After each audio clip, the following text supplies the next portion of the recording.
Okay, good afternoon, everyone, or morning or evening, depending on where you are. Thank you for joining another NOBEC talk. My name is Paulius. I am the Managing Director of the Center for Social Norms and Behavioral Dynamics here at the University of Pennsylvania. And thank you so much for joining us today. We are going to follow the same agenda as in previous occasions. There's a very short welcome, a couple of points I wanted to share with you. Then we will have our NOBEC early career researcher for this week, which is Corinna Klaus from Freiburg University. Then we will have our main speaker, Dr. Hugo Mercier from the Institut Nicod in France, and we will have 15 minutes for questions and answers.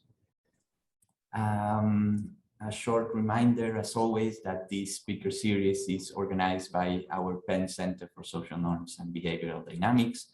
We are a research center at the University of Pennsylvania that works with organizations around the world to enact positive behavioral change. We do mainly consulting, research, and training.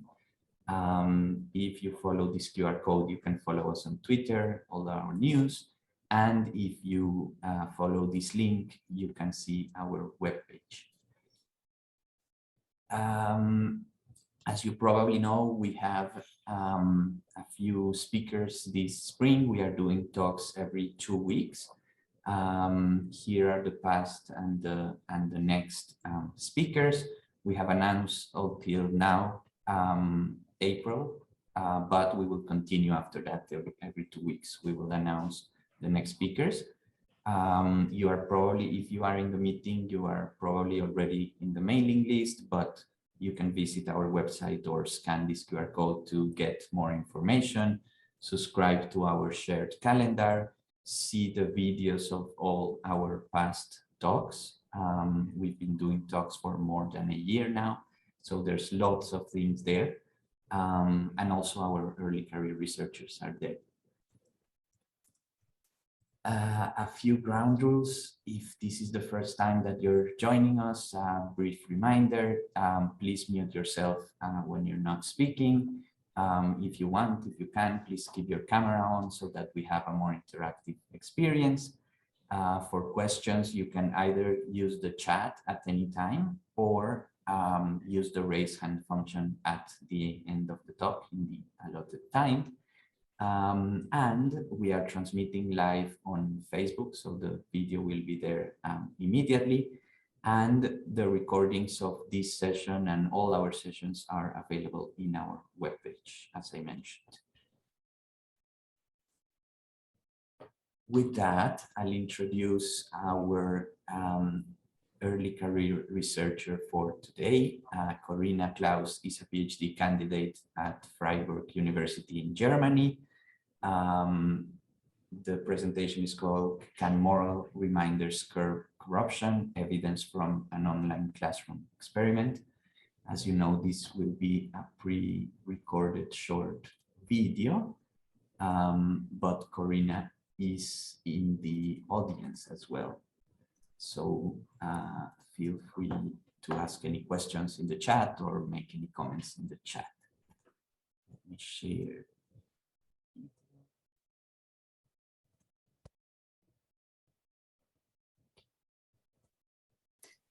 Hello, I'm Corinna Klaus, a PhD candidate at the Albert-Ludwigs-Universität in Freiburg, Germany. The paper I'm presenting, "Can Moral Reminders Curb Corruption? Evidence from an Online Classroom Experiment," is a joint work together with Eckhard Köhler and Tim Krieger. We want to investigate whether reminding subjects of the morality of an action can guide their decision-making in a certain direction. In our case, away from a socially undesirable action, namely corruption. We know that human behavior is not as clear-cut of a tool as assumed by the self-interested man in economic theory, but rather that it is influenced by endogenous and exogenous factors, like the social desirability and moral implications of an action. This is especially interesting to observe in atypical situations, which generate profitable opportunities, like the current corona pandemic. In order to examine the effects of morality on decision-making, we compare the effects of two different types of moral approaches. Deontological philosophy states that the morality of an action is ascertained by specific rules derived from a set of personal or cultural values, whereas consequentialism judges the morality of an action purely based on its outcome, where the best outcome automatically justifies the action taken. This boils down to having an ex ante versus ex post approach when judging an action as moral or immoral. Other scholars have found evidence that, depending on the type of social or moral appeal, subjects react differently to it.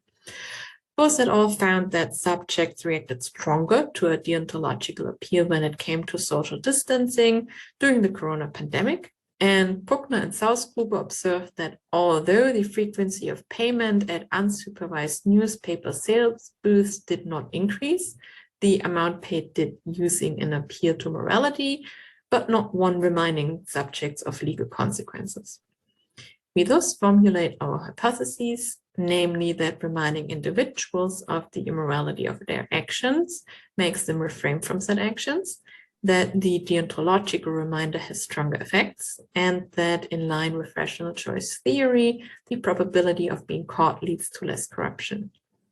We also examine the difference between economics and teaching students, gender, age, and the announcement of a COVID-19 vaccine, which was made unexpectedly during our data collection phase. For this, we employed an online classroom experiment setting with the platform ClassX of the University of Passau, which gave us the opportunity to facilitate a sizable subject pool. Our experiments were held at both the University of Freiburg and the University of Siegen. With 11 cohorts, we managed to collect 1,044 viable observations, and depending on their choice, participants could win €20. About half of the participants were within their first term of study, and the gender distribution was almost even as well. We had about 2/3 of participants that were aiming for a degree in education and a third working towards a degree in business or economics. To the best of our knowledge, we are the first to examine the effects of the two mentioned moral reminders in the corruption nexus. For the experimental design, we first had the participants fill out a survey asking questions about their demographics, studies, moral salience, as well as the self-risk assessment. After that, the participants were asked to put themselves in the situational context of being the responsible public servant in the Ministry of Health, purchasing the COVID-19 vaccine using the federal budget, either from company A for €20 or from company B for €40, which included a €20 commission from B transferred directly into their private bank account. This was framed neutrally as a commission, but was very evidently a bribe, which is socially frowned upon in Germany. A third of the participants received no reminder and functioned as our baseline group.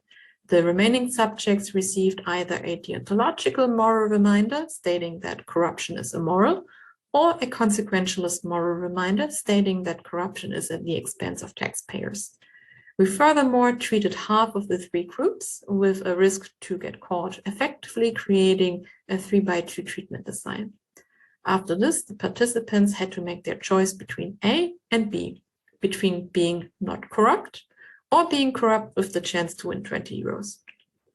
A linear probability model with robust standard errors was used, with control variables accounting for the treatments, gender, age, self-assessment, and study-related dummies. On average, 21% choose to be corrupt, with the highest rates in the consequentialist, baseline, and risk treatment groups. Our main findings indicate that the deontological reminder works significantly across all our specifications by reducing corruption, whereas the consequentialist reminder lost all significance once the self-assessments were accounted for, which showed a measurable corruption-reducing effects themselves. The risk to get caught, being an economics student or gender, had no significant effects. The vaccine announcement also had no traceable effects.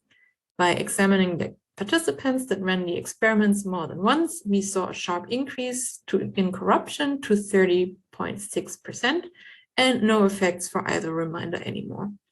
Thus, it appears that moral reminders are an effective tool to reduce undesirable behavior ones, which are, however, highly depending on their framing and moral approach. Thank you for listening, and I look forward to hearing from you.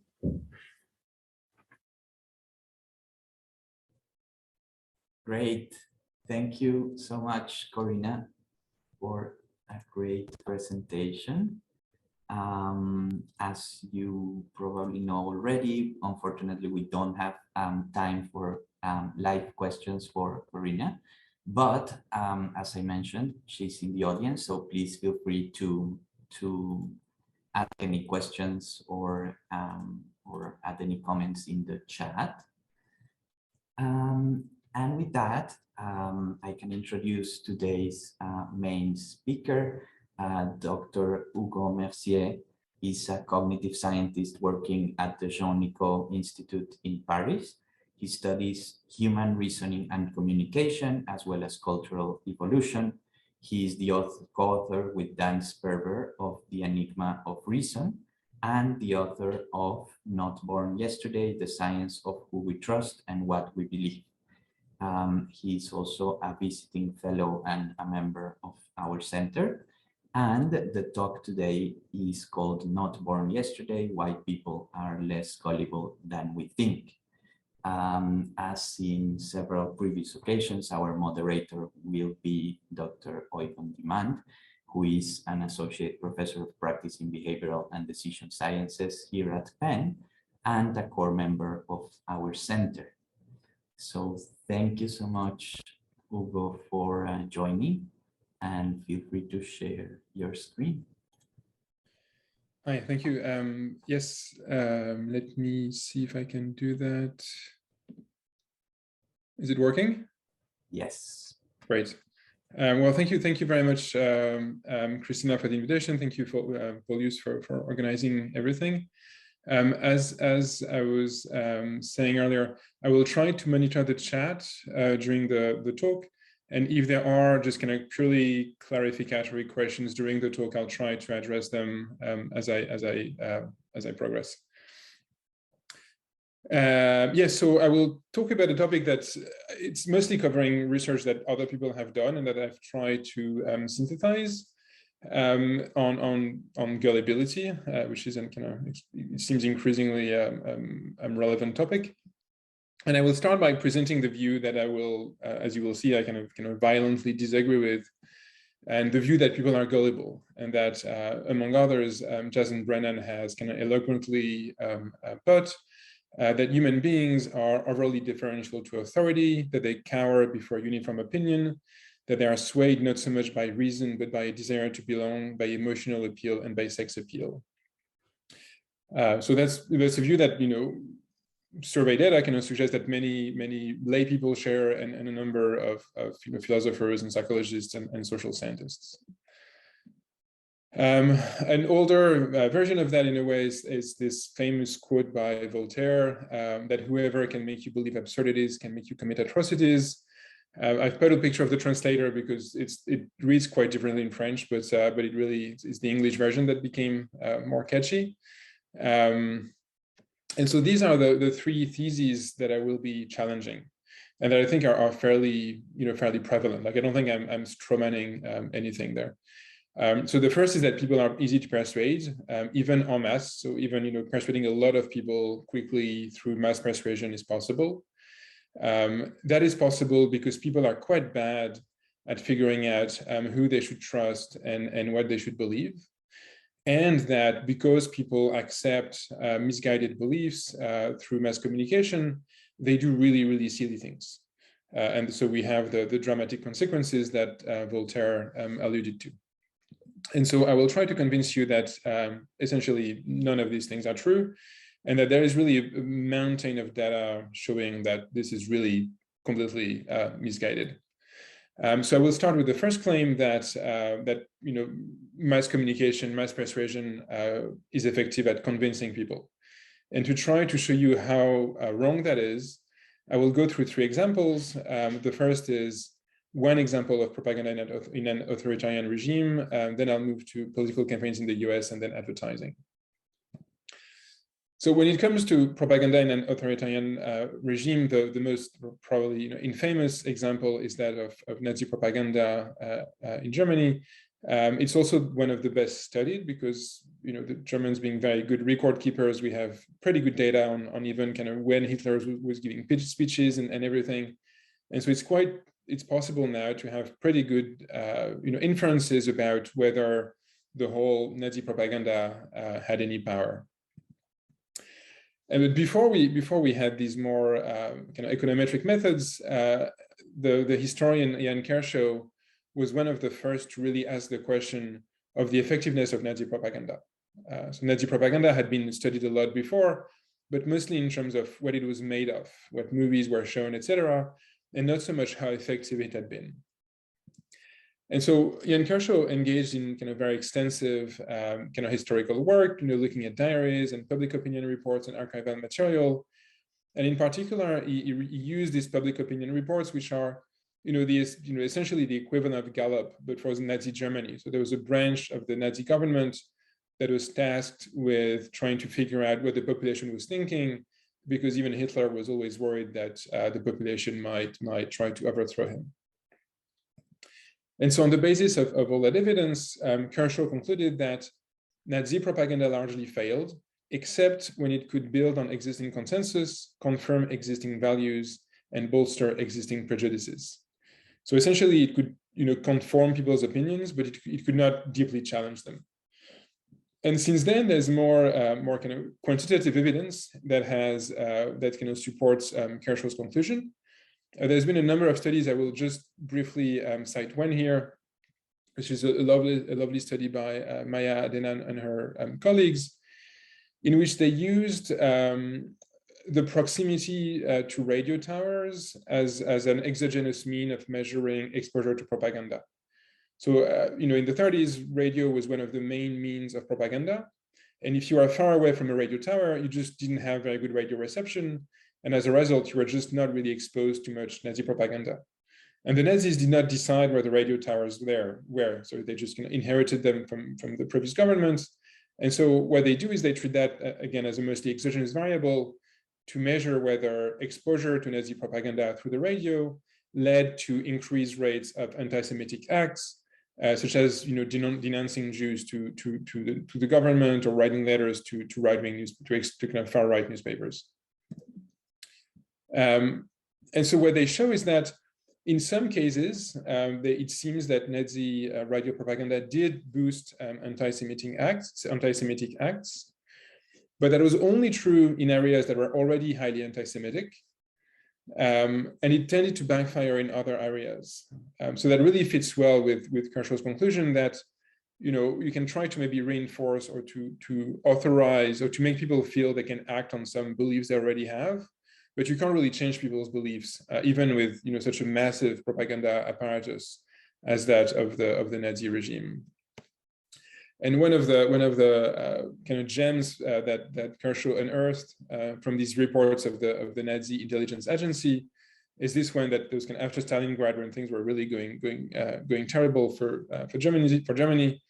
And the Nazi report reads, "Our propaganda encounter rejection everywhere among the population because it is regarded as wrong and lying."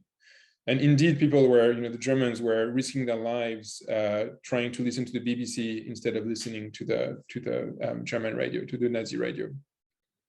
So that's and we find some similar evidence when it is available in other propaganda attempts, such as communist Russia or even North Korea. So kind of sans transition, the second example I'll go through is that of political campaigns in the US, which have been kind of extensively studied by now. And the main ways in which, or the best way in which political scientists have tried to measure whether kind of individual campaign acts, such as playing an ad or doing a round of robocalling or canvassing, whether it has any effect, is they have done randomized controlled trials in which they randomize the electoral districts in a state, and in half of them they are going to do robocalling or canvassing or send flyers or whatever, and in the other half they don't. or they do the same thing for the different TV markets that the state has. And then they look at whether people vote differently in these different districts. And so the best data we have on this is a meta-analysis done by Josh Kalla and Dave Brookman a couple of years ago now. And so they took the 40 field experiments that had already been conducted, and they added 9 more of their own. And on that basis, what they conclude is that the best estimate of the effects of campaign contact and advertising on Americans' candidates' choices in general elections, so essentially whether each of these individual campaign acts has a measurable effect on kind of big ticket elections like presidential or congressional elections. So the average effect estimate is 0. So, they can't rule out that in some cases you have small effects, but then, maybe in other cases you have small negative effects, but the effects are always, very tiny. And indeed, the literature suggests that there are essentially no effects of political campaigns in major elections shortly before election days, that you have larger effects, albeit still very small, for elections that have weak priors. So when people really have no idea what to vote for, like in many ballot measures or in primaries, then political campaigns have a bit more leeway to affect the outcome, although then again, the effects remain small. It is well established that politicians have some effects on their followers' opinions. So if you're a big Bernie Sanders fan and he has, he takes a given position on some issue you don't really care about, you are liable to adopt that position if you even know about it. But that only works for domains in which people are not really knowledgeable and they don't really care about. And indeed, for domains in which people do care about and are knowledgeable, it is, they tend to change who they vote for instead of changing their minds. And indeed, the vast majority of the influence on politicians is bottom-up, and politicians are extremely conscious about figuring out what people think of them and doing, focus groups and polling to make sure that they don't say or do things that will be perceived overly negatively. The third example of mass persuasion attempts I'm going to go through is advertising, which is huge. It really kind of dwarfs the budget for political campaigns in the US. I think in 2018, $500 billion was spent worldwide in advertising. So it's really like the most, the most massive mass persuasion attempt in human history, by a long shot. And the way the efficacy of advertising is usually measured is by computing the elasticity of advertising.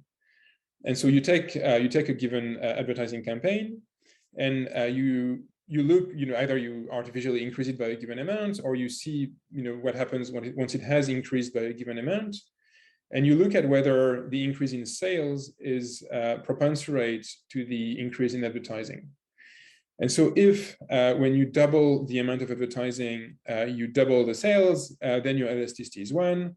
If when you double the amount of advertising, your sales only increase by 50%, then your elasticity is 0.5, et cetera, et cetera. And so the best paper that measures the efficacy of TV advertising in particular is a recent paper that was a working paper that has been published since in Econometrica, actually, I think, by Brad Shapiro and his colleagues, in which they looked at hundreds of TV campaigns across the US. And what they found is that many of these campaigns appear to have insignificant or even negative estimates. And indeed, the overall average elasticity that they observe is 0.01. And so on average, when you like double the advertising budget or the, how many prints people will see on TV, you increase your sales by 1%. And so that's obviously absolutely tiny. And if you're, as a point of comparison, I don't have the exact numbers there, but the elasticity for price is very, very high. So people react very quickly and a lot to changes in price, but changes in the advertising seems to have very, very small effects. And that is actually kind of sort of well known among people who do advertising, like people who study advertising, although it's not what people who sell advertising are going to tell you, unsurprisingly.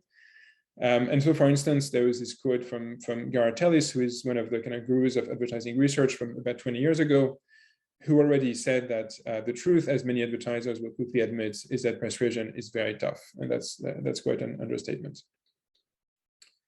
So, there are other, in the book, I go through other examples of, religious persuasion or, proselytizing and cults and a bunch of other things. And they all lead very consistently to the same conclusion, which is that mass persuasion persuades nearly no one. So I'm not saying that mass persuasion has no effects whatsoever. It can, we could go back to that in the discussion if you want. For instance, it can, scare people. It can make people realize that the regime is very strong. But the sheer persuasive power, just getting people to accept what the mass persuasion is saying, just really doesn't work. Like really, the effects are absolutely tiny or zero. The only messages that can spread through mass persuasion are those that resonate with people's beliefs and with people's priors, which means that they don't really have much of an effect because people already believed, whatever was being transmitted. And so, the message gets across, but you don't actually change anybody's mind. And it's only when some trust has been earned, like, for instance, if you've used the same brand for many, many years, or if you've been a big fan of a given politician for years, that then they have some leverage to influence you. But even then, that's only going to be about not really important decisions. So why is mass persuasion so extremely difficult? And nearly, essentially, I would say impossible. Well, the explanation I've tried to develop is that it is because people are actually pretty good at evaluating information. And in particular, they do so thanks to mechanisms that I've called mechanisms of open vigilance, but it's just kind of a rebranding of the mechanisms of epistemic vigilance that Dan Sperber and a bunch of us had written about over 10 years ago now. So how do these cognitive mechanisms work? Well, the working hypothesis is that when you are told or when you read something, the first thing you do, the first thing everybody does, is to check the plausibility of what you read or what you hear, given what you already know, given your priors.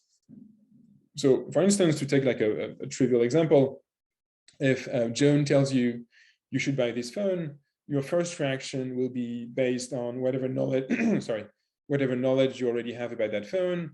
So, if you hate anything Apple and she's recommending an iPhone, then you'll be like, no, this is bad. This is a bad phone. And that's really people's kind of instinctive reaction to anything that is going to clash with their priors, anything communicated that is going to clash with their priors, because it's interesting. That's not how it works at all for perception. If you believe that your keys are in your pocket, but you see them on the table, you accept that they are on the table. But if someone tells you they're on the table, you might not believe them. So that's what we tend to do at first. And fortunately, we are able in some cases to overcome this default reaction and to accept even things that challenge our beliefs. And to do that, we pay attention to a number of cues that might lead us to accept communicated information, even, as I was saying, even when it challenges our beliefs. So one of these cues is whether the source is well informed. So whether Joan, whether she has like personal experience of that phone. Is the source competent? Like, is Joan someone who knows a lot about, about smartphones?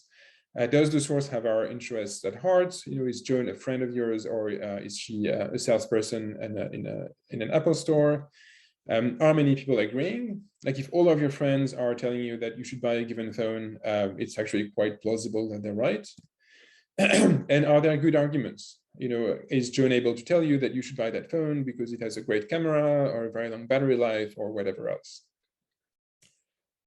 So, unsurprisingly, there's quite a lot of evidence in experimental psychology that people are able to use, that adults are able to use all of these cues quite well, at least when they are motivated, when they care about the information they are processing. What is much more remarkable is that over the past 20 years, developmental psychologists have shown that even very small kids, really infants, are able to use some of these cues. And far from being gullible, small children are also very well able to evaluate communicated information. So in that slide, I'm trying to kind of summarize, about 20 years of research and hundreds of papers.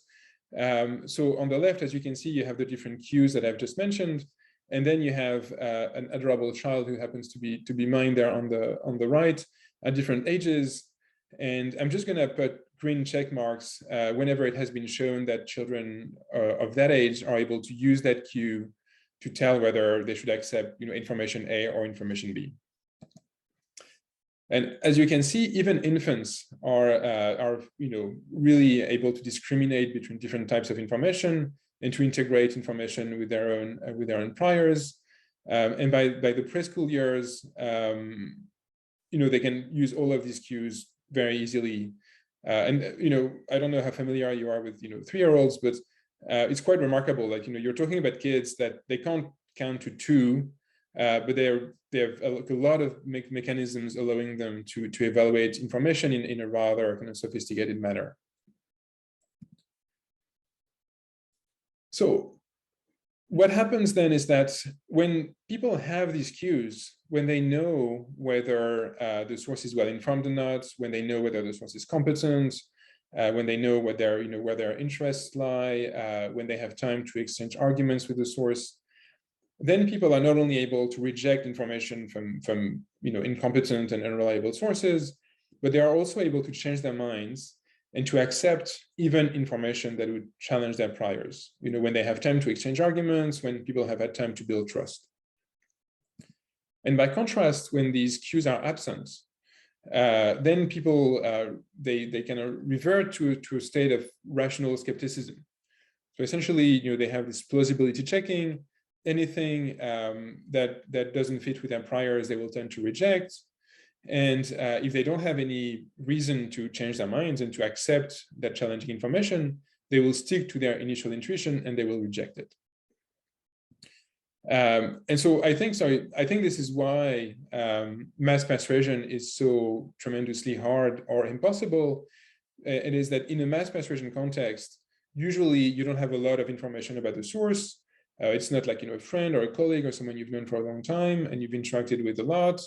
You never have time to exchange arguments with the source because someone is talking on the TV. They're not going to talk back and try to rebut your counter arguments. So none of these cues are typically present in mass persuasion context, and as a result, any mass propagated message that conflicts with people's beliefs is just going to be rejected out of hand. And that's true, as a rule. That's really true in the vast majority of the cases. And yet it seems, and clearly even, there are situations in which people accept bad beliefs. People believe all sorts of silly things, and some, in many cases, silly things that they have acquired from communication. So clearly, in some cases, there's a dysfunction in these mechanisms, and then again, I try to explain all that in the book. But the point I want to make here is that even when people accept silly things, it is actually fairly rare that it has costly consequences for them. It can have costly consequences for others, but it's rare that it has costly consequences for them. And that's important for me because, from my point of view, if people accept mistaken beliefs, but they don't bear any costly consequences, it's less of a big deal. It's less of a mistake cognitively than if you accept a mistaken belief that leads to something very, very bad, like you being hurt or even dying. And in order to try to convince you that people can believe the most absurd, silly, false things, and yet that it might not impact their behavior all that much, I'm going to rely on a distinction that I think is tremendously important. That was suggested by Dan Sperber a while ago now, a distinction between intuitive and reflective beliefs, which I'm not even going to try to explain theoretically. I'm just going to illustrate. And the point is that most false beliefs would be held reflectively, which means that they would have little effect on our behavior. And so I will illustrate that with the example of the Pizzagate conspiracy theory. That many of you will remember. It was in the 2016 presidential election, and Trump and Clinton were battling it out.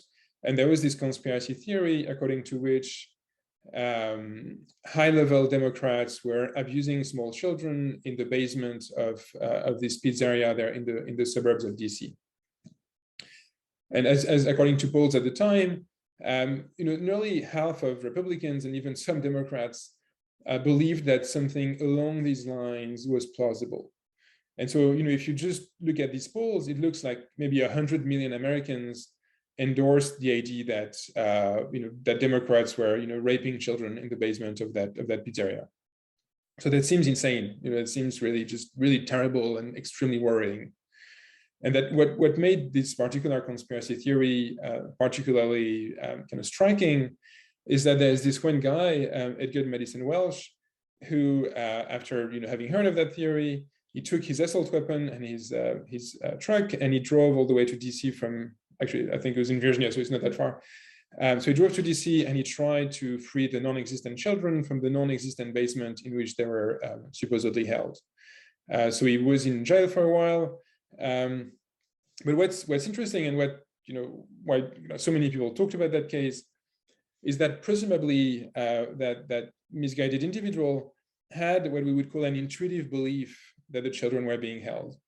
And so to give you an idea, is like if you saw children being abused, like if you had, even maybe if you saw a tape of them being abused, or even more, if you saw them yourself being abused, or if a very good friend of yours who was entirely reliable told you that children were being abused, you would have an extraordinarily strong, intuitive emotional reaction.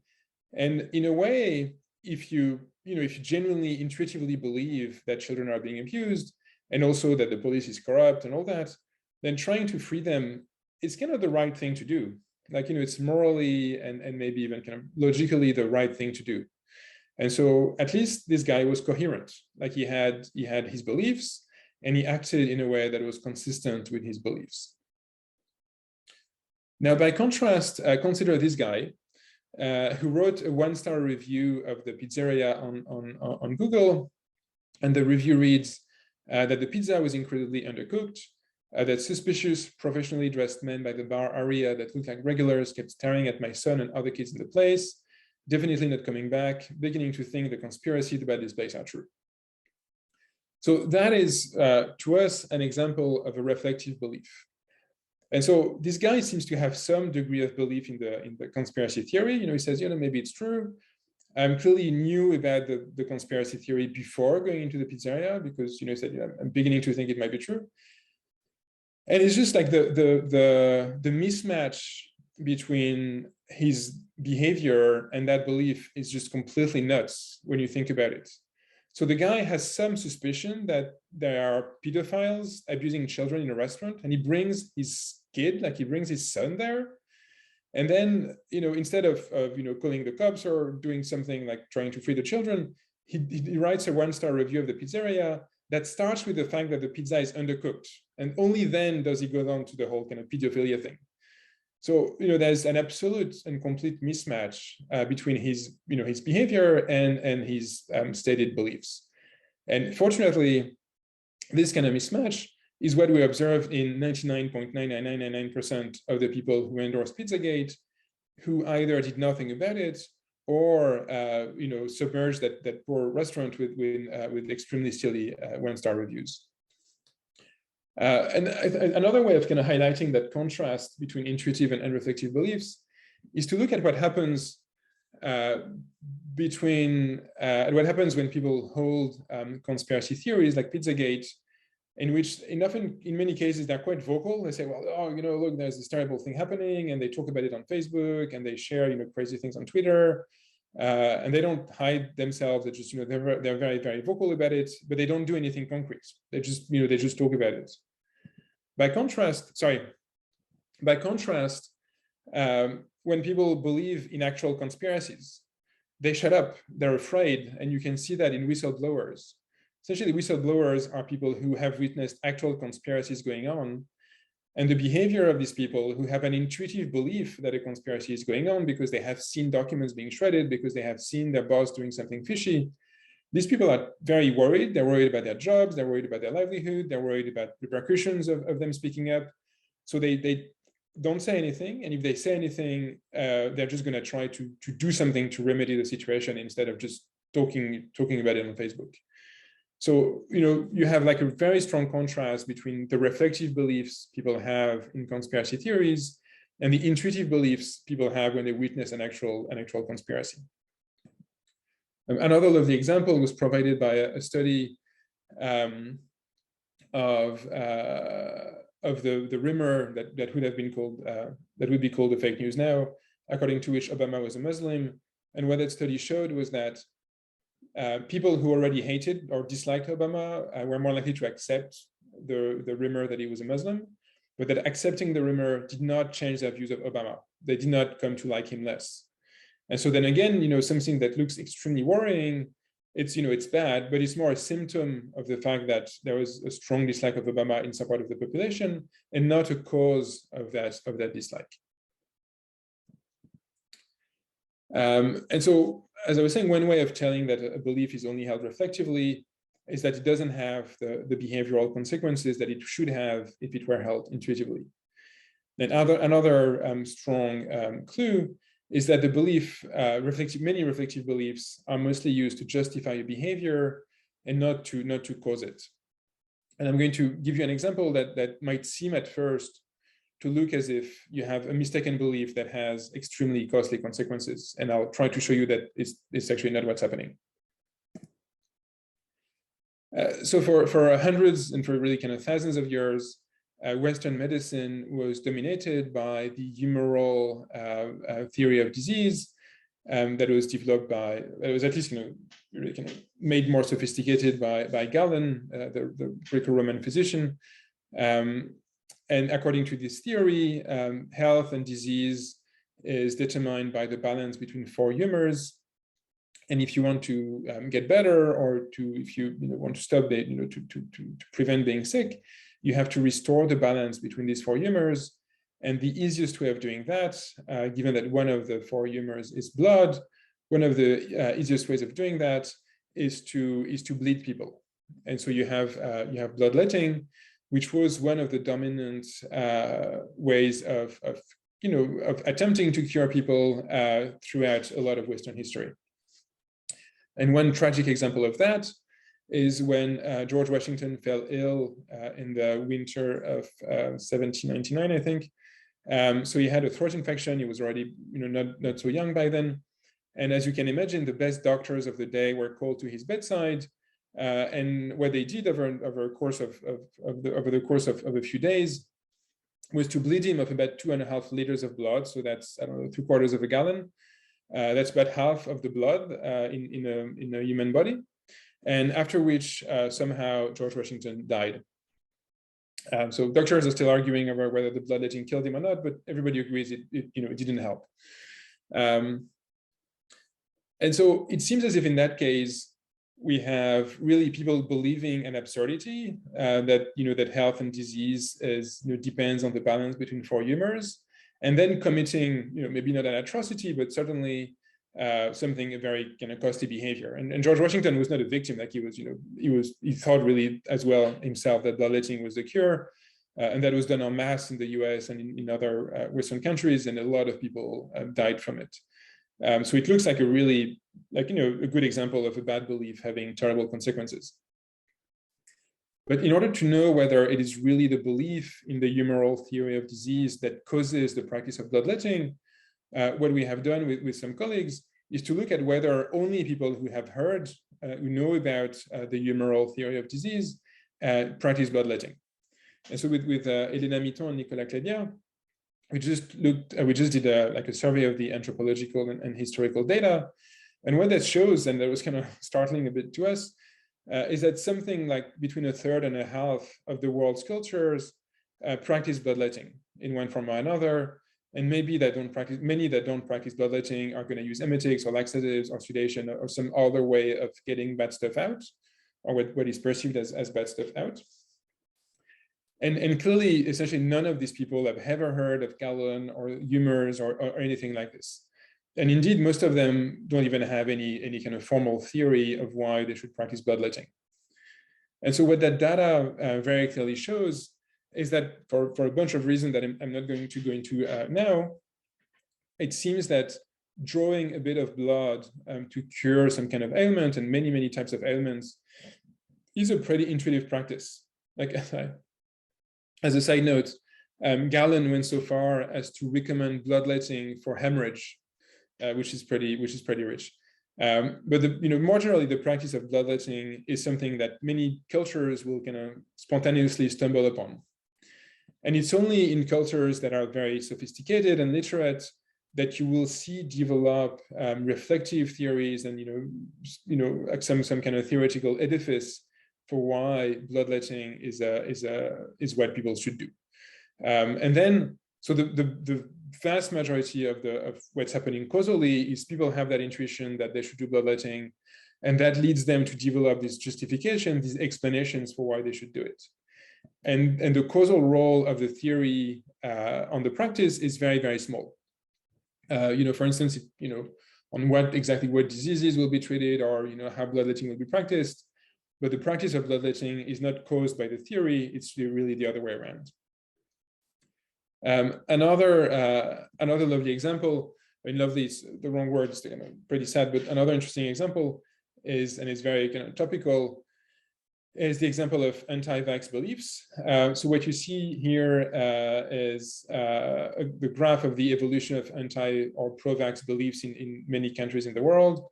The green lines are people who strongly agree that vaccines are safe. The blue line are people who now are kind of on the fence. And the red line is people who strongly disagree that vaccines are safe. And so, you can see that there's this shameful exception of France here, of very relatively high levels of people who strongly disagree that vaccines are safe. But otherwise, in just about every country in the world, there are a few percentages of people who believe that vaccines are not safe. And there are the hardcore anti-vax, and they're very rare, and they've always been here, and they're very stable, and it's just, it's something that just exists. What's fascinating, though, is that the reasons people give for opposing vaccination vary tremendously from one place to the next. So you might have heard that the MMR vaccine causes autism because there was a big one in the West, in particular in the US and the UK. But as you can see from that exhaustive map, in many places in the world, people will believe equally crazy things about vaccines that vary widely. And so what that suggests is that it is not these specific misconceptions that cause anti-vax beliefs in any of these countries, that instead people are intuitively drawn towards, or some people are intuitively drawn towards a dislike of vaccination because, it involves what they perceive as, stabbing a healthy child with some kind of disease-filled syringe. And then they justify that intuitive rejection with, miscellaneous mistaken beliefs. So to conclude, we're not gullible. We're very far from being gullible. We indeed, if anything, we tend to veer towards conservatism. We tend to stick too much to our beliefs instead of too easily accepting other people's beliefs. If we are not gullible, it is because we are endowed with very efficient cognitive mechanisms of open vigilance that allow us to evaluate what people tell us. Broadly, these mechanisms look first at the coherence between what we are told and what we already believe. And then they look at the number of cues to tell us whether we should accept things, even if we are otherwise inclined to reject them. And that works great for stuff that matters to people and for stuff that is communicated between people who know each other. And communication works extremely well in this context, and new beliefs can spread quickly. It really works very well. But when people do not have access to these cues, and when they do not have the time to exchange arguments, when they don't really know who is talking to them and what are their interests, they will revert to a state of rational skepticism. And that is why mass persuasion just kind of fails abysmally in most cases, if not all. Clearly, I can't deny that some false beliefs do spread.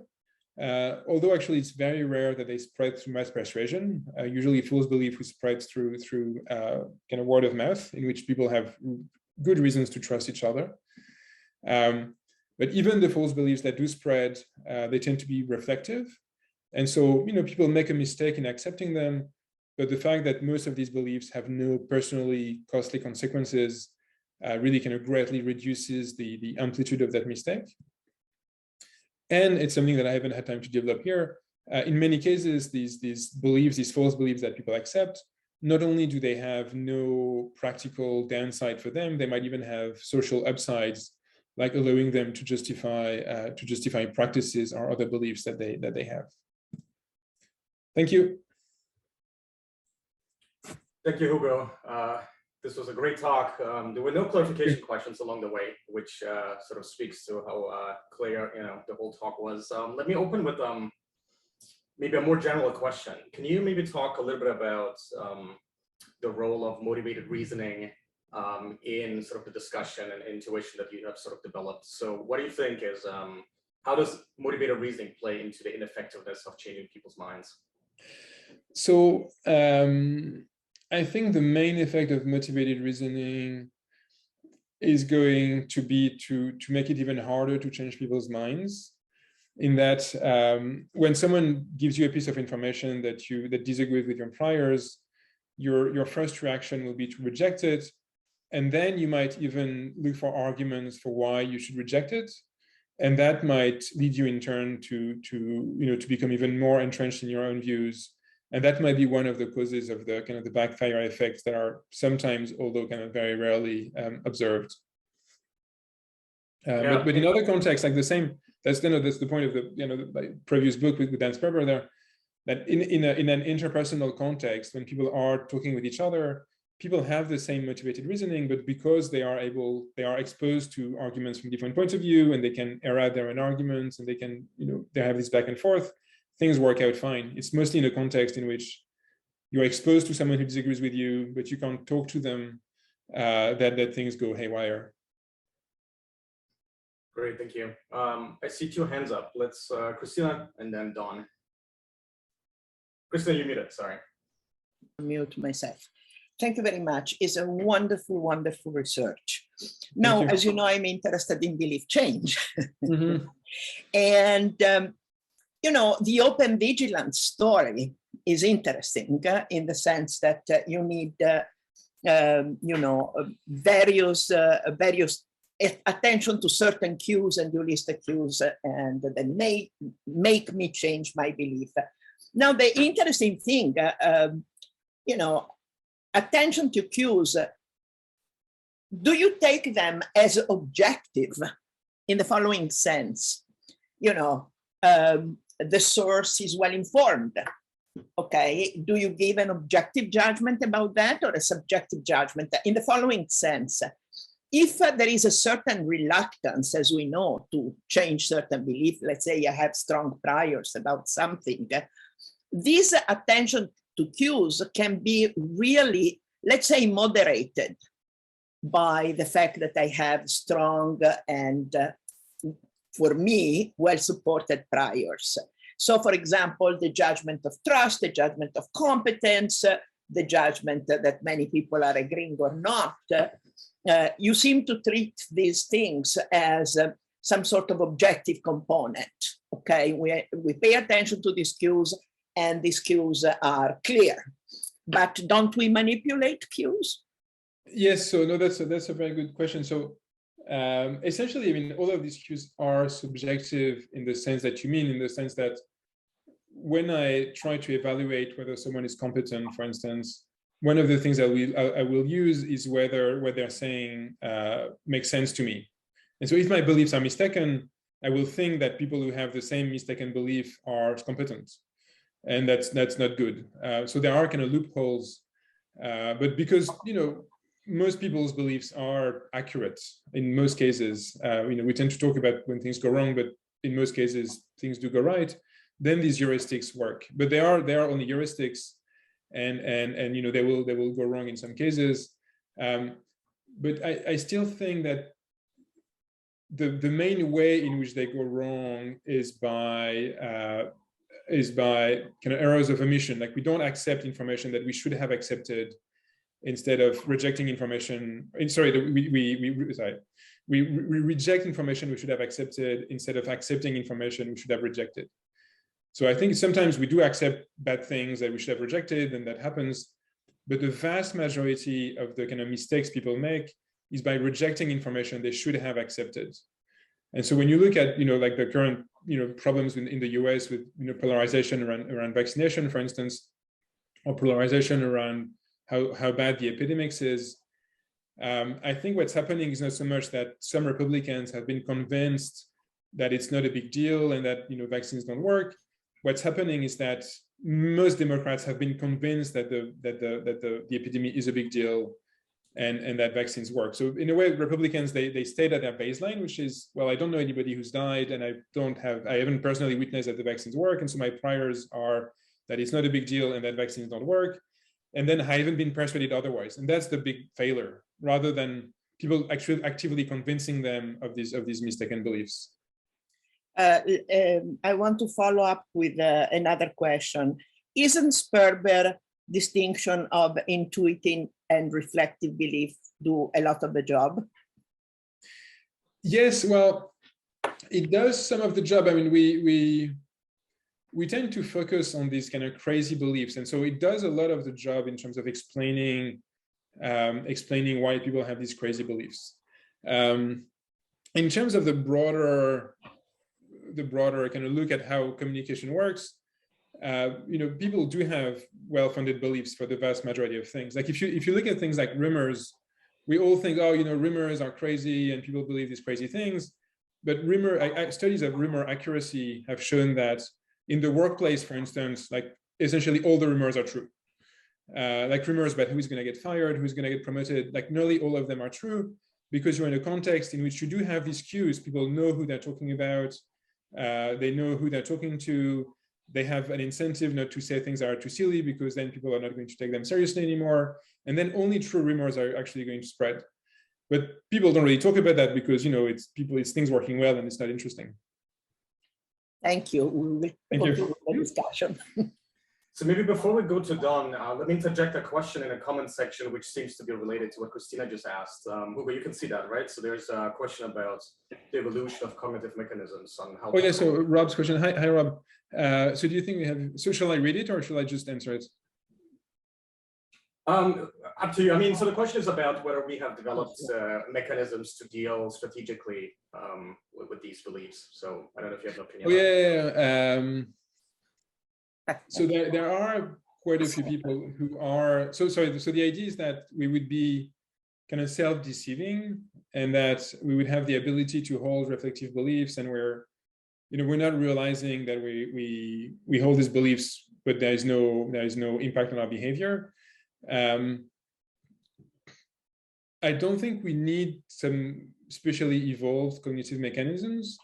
I think you get that for free with the ability to represent false beliefs. So all humans have to have the ability to represent things that are false without having any consequences from that. So, it's really crucial that I can think that you think X and I think X is false, and therefore I am not going to act on the basis of X. And so we have that ability of really kind of having a complete kind of wall between a belief that we attribute to someone else and our actions and other beliefs. And it so happens that in some cases, we can kind of partly remove that wall by saying, well, actually, I believe that, but it still remains isolated from the rest of our beliefs. And so the examples of reflective beliefs I've taken here were kind of, silly things, but it's also true for essentially all complex scientific theories. Like I believe in relativity theory, and I, very strongly, I'm very confident that relativity theory is at least approximately correct. And yet I believe in it in a manner that is completely reflective. Like it doesn't have any impact on my intuitions or behavior. I can't intuit that time and space, are a continuum, blah, blah, blah. Like it's completely reflective. And it's not, I'm not hiding anything from myself. I mean, I really genuinely believe in that, but it just doesn't really interface with the rest of my cognition. Thank you. Yeah, I think this is also an interesting connection to the motivated beliefs discussion that we just had before, right? Don, go ahead. Thanks, Hugo. Thank you. Thanks for the talk. Thank you. I want to probe a little bit on the question about how reassuring we should regard this or not, especially in the current context in which it's become such a widely discussed issue. So, you know, crises of democracy and so on that seem to be upon us now. And I'm specifically following up on the reflective intuitive belief distinction. I mean, one of the cases that political scientists have been making is that for a number of years is that one of the processes that has been going on in democracies, in advanced enriched democracies, is with the destruction, the loss of local media and the increasing nationalization of politics.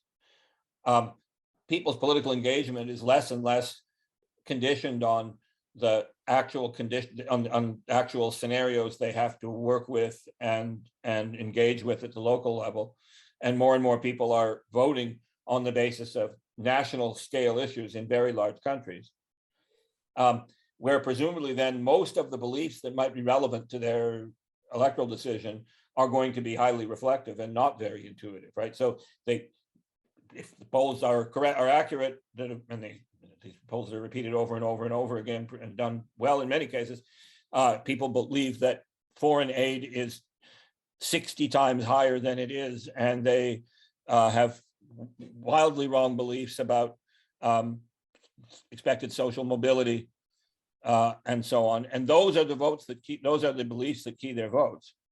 Then the pig-headedness with respect to the intuitive beliefs doesn't really protect, it's not clear how that protects us against hijacking of the political process by people who manipulate reflective beliefs. No, I would tend to agree.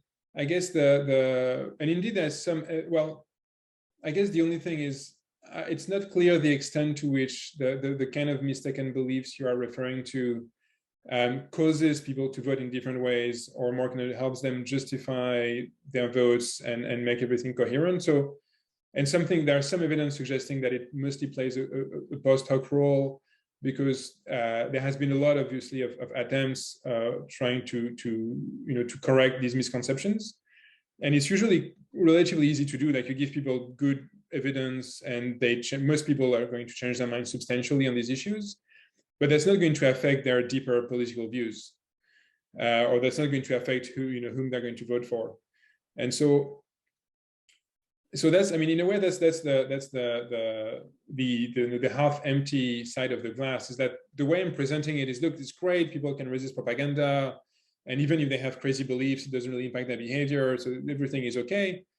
But so that's kind of the glass half full. But the glass half empty is that it's equally hard to convince people of good things on a mass scale. And even if you have convinced them, then they might do nothing about it. And obviously, climate change is a dramatic example. It took decades to convince most of the population, and now that they will accept it, they still don't want to do anything about it in most cases. And so that's sad, but yeah, that's. Thanks. Good. Thanks. All right, do we have any more questions? So maybe let me, in the meantime, ask something. Hugo, so you were quite critical of sort of the effectiveness of advertisements. So you used the Shapiro paper too, right? Which is a great paper.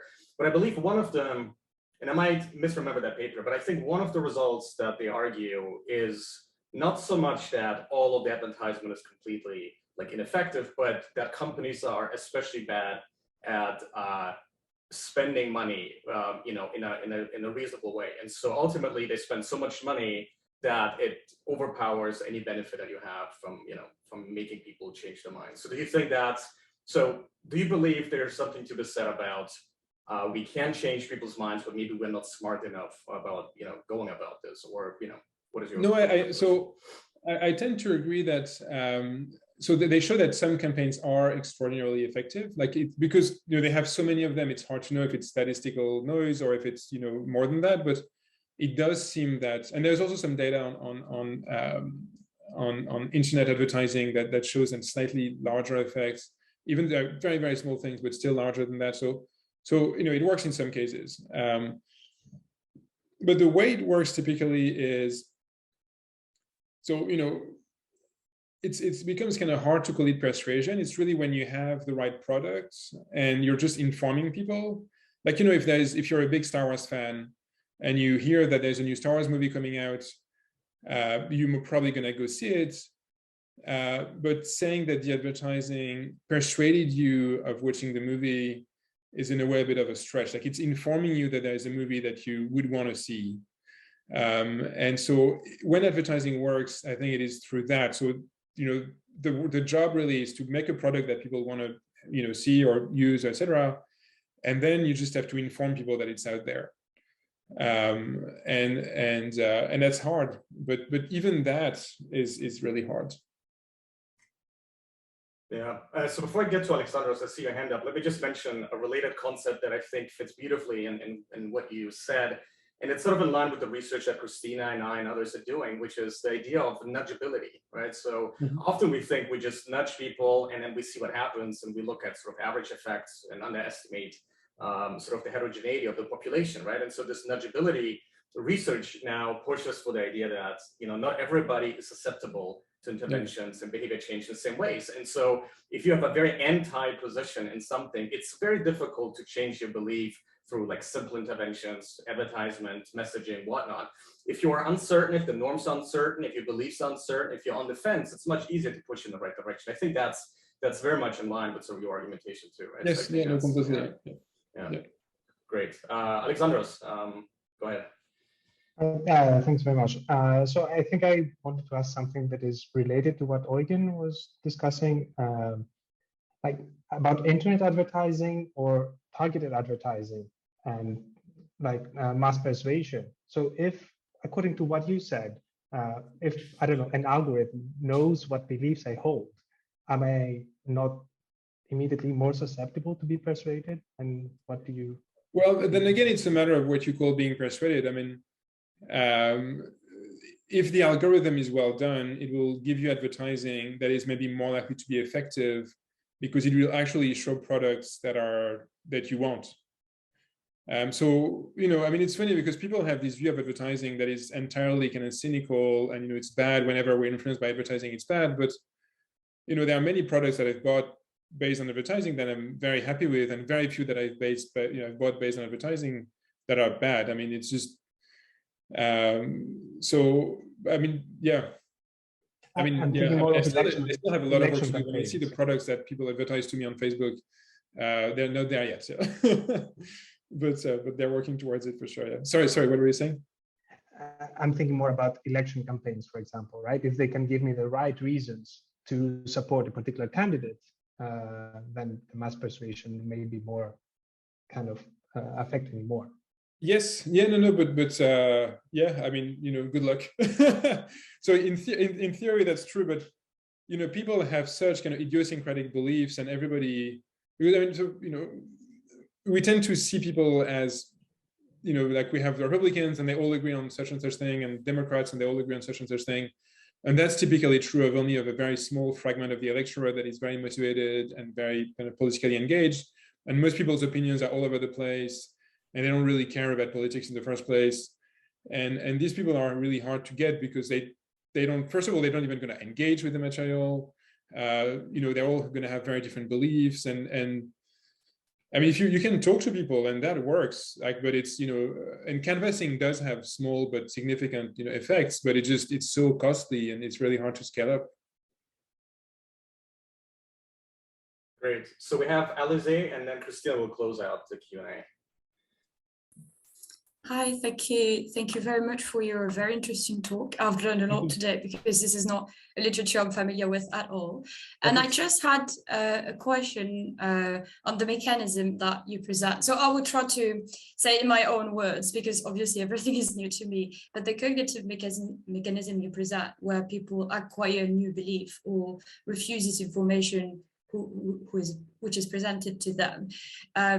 I was just wondering whether you know or consider studies, because it's a kind of cognitive mechanism, and are there examples of people for which this mechanism is broken for some extent, or or circumstances where this mechanism can be, I don't know, like restrained by your circumstances? Because one specificity of this mechanism is that people are less likely to engage with belief which have harmful consequences for themselves.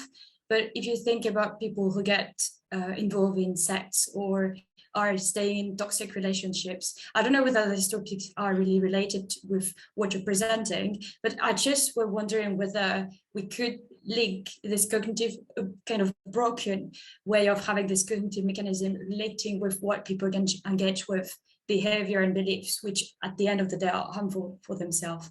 I hope my question is clear. You know, that's great. So, but I'm going to give two kind of separate answers. One is about what happens when some of these mechanisms break down. And so the model of these mechanisms that most people intuitively have is that the more sophisticated mechanisms, the one that require kind of more thought and more kind of concentration, they are the ones that make you less gullible. They are the ones that allow you to reject bad information. And that if you don't have these mechanisms, you will just accept everything you hear. And what I'm saying is the complete opposite. What I'm saying is that, you know, if you're tired, if you're distracted, anything, just you'll reject everything that doesn't fit with your priors. And it's only if you're able to engage, you know, these higher cognitive mechanisms of reasoning and, you know, trust calibration that you can change your mind. And really, there are cases in which the contrast is really clear. So one is subliminal advertising. So the idea of subliminal advertising is you bypass consciousness, and the underlying intuition is that because you bypass these kind of higher cognitive mechanisms, and then people are very easy to persuade. And as we well know now, subliminal advertising has no effect whatsoever, like zero, nothing, just zilch. And the other and kind of sadder example is brainwashing. So brainwashing also had the same underlying idea that if you get people so tired, so, you know, physically drained, so, you know, just exhausted and afraid and you know, terrified and all that things, then you will convince them to accept communism or whatever. That doesn't work at all. Like essentially, you know, the Chinese and the Koreans, they tried that on dozens of thousands of POWs after the war, the Korean War, and like literally none of them was genuinely persuaded to accept. Like, you know, thousands died, but none of them was genuinely persuaded to that communism was better. And that's because if you deprive people of their higher abilities, it doesn't work. And you also see that another interesting but sad example is like interrogation techniques. Like, you know, infamously, the CIA was using this kind of torture methods to try to break people. And now they've realized that if you want to get people to talk, you have to build trust, you have to talk to them, you have to, you know, develop rapport.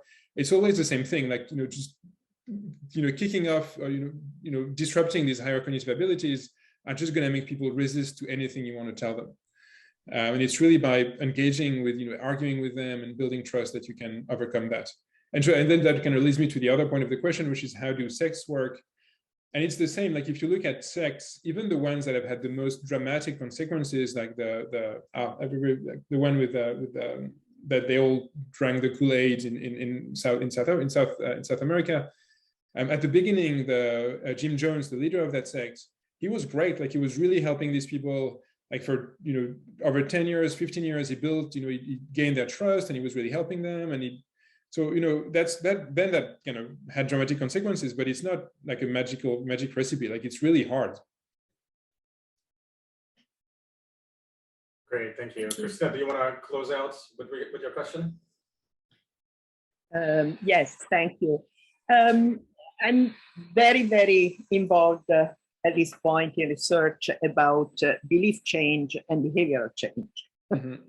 And, you know, these are two completely different things. And it's puzzling because we did work on beliefs about poverty and redistribution policies, okay? Mm-hmm. And we see that a certain class of people do tend to believe, to underestimate poverty in the US, okay? And therefore, they have a certain view of redistribution policies, you know, less better, et cetera, et cetera. Now, it's interesting because we did experiment with these people and gave them census data. And census data are objective data. And actually, you know, they changed their priors significantly we show that they now believe that there are many, many poor people, many more than they expected, etc. But then when we go and look at their policy preferences, they are completely unchanged. Okay, both, in discussion, or surveys, and also in experiments. So the question is, it is possible that you change beliefs. People had certain priors, and they change, they absorb new information, but it has zero effect on their behavior, on their preferences. So how do you explain that? They are not gullible, they accept the census data, but nothing happens. Well, I guess what that suggests is that their policy preferences are based on many other things than just that. And so presumably if you changed all of these things, then you would change the policy preferences as well. But that's a tall order. And there's this really, extremely sad data from, I think it was Alberto Alessina, and at least I read that in one of his books, showing that white Americans were more pro redistribution if they had poor white neighbors, and much less in favor of redistribution if they had poor black neighbors. So it's the kind of thing that's going to be really hard, it's going to be really hard to tackle just by changing people's, factual beliefs. But I agree with you, but this tells me that there is an extreme complication in belief change. That is, you have like networks of beliefs, and you have to be able to analyze the network and which beliefs are more central than others, for example. And in order to decide which belief to change, you have to have a sort of more global policy towards, belief revision. Yeah, and the thing is, even if you manage to identify the central beliefs, it's not clear whether that tells you that you should attack those, or that on the contrary you should not, because it's going to be so much harder, and that you should kind of encircle them or something. But yeah, substantial behavioral or kind of belief change is going to take a lot of work, and broadly I think that's reassuring, that the world would be vastly even more screwed up if people could change their minds very easily and dramatically. But it's gonna be very hard. And everybody whose job it is actually to do that, I think, knows that. As you know, obviously. So yeah. Okay, thank you very much. And thank you, Christina. Thank you, everybody.